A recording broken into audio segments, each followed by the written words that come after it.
Meron nga pala ako ditong bangus na binabad ko sa toyo, kalamansi, tsaka nilagyan ko ng sibuyas at ricado. Ganito usually ang ginagawa ko lalo na pag may first subject ako kasi nga 7:30 dapat andun na ako sa school. So, mas mainam talaga na may mga ganito tayo sa ref para pag nagmamadali tayo, kuha lang tayo tapos prito-prito lang o diba may ulam ka na at least hindi siya dilata. And then meron ngang dumaan dito, nagbebenta ng mga gulay. Ayan, nabili ko talbos ng kamote, 10 piso. Tapos meron pang bayaba, 10 piso lang din. At saka meron pa ditong gulay, yung kamansi, tawag dito sa amin kamansi, at 20 pesos lang din. So 20 plus 10 plus 10, that is 40 pesos lahat. O diba? Super healthy. Talaga masarap sa probinsya. Nakakabili ka ng murang gulay at saka sure ka na safe at saka fresh na fresh. At ito na nga ang ating prito. Balik ta rin lang natin. Ayan, ang enticing naman ng look niya. Mukhang mapaparami na naman tayo sa kanin nito. If you are wondering kung bakit palda lang yan ang bangus natin, well, isang bangus talaga yan na yung malaki talaga na bangus. Tapos hinati ko. Yung isa, nilagay ko sa ibang lalagyan. Pang sigang natin yun.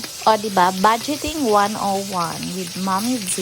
Habang nga hinihintay natin maluto yung kabilang side ng ating bangus, hinugasan ko muna itong ating bayabas kasi ilalagay natin sa ref. Mas masarap yan pag malamig. Try nyo din mga mi. O, diba? Bayabas, fresh na fresh. And then, ayan, set aside lang natin dyan sa may gilid para tumulo yung mantika. Pero hindi na ako makapaghintay kasi nga malilate na ako. Kaya kinain ko na ang charan. Ayan na ang ating bangus. Tapos nilagay lang ako ng kamatis para meron tayong gulay. At ayan yung ating fruits for today. Vitamin C ang ating bayabas na fresh na fresh. Kain tayo mga momshies.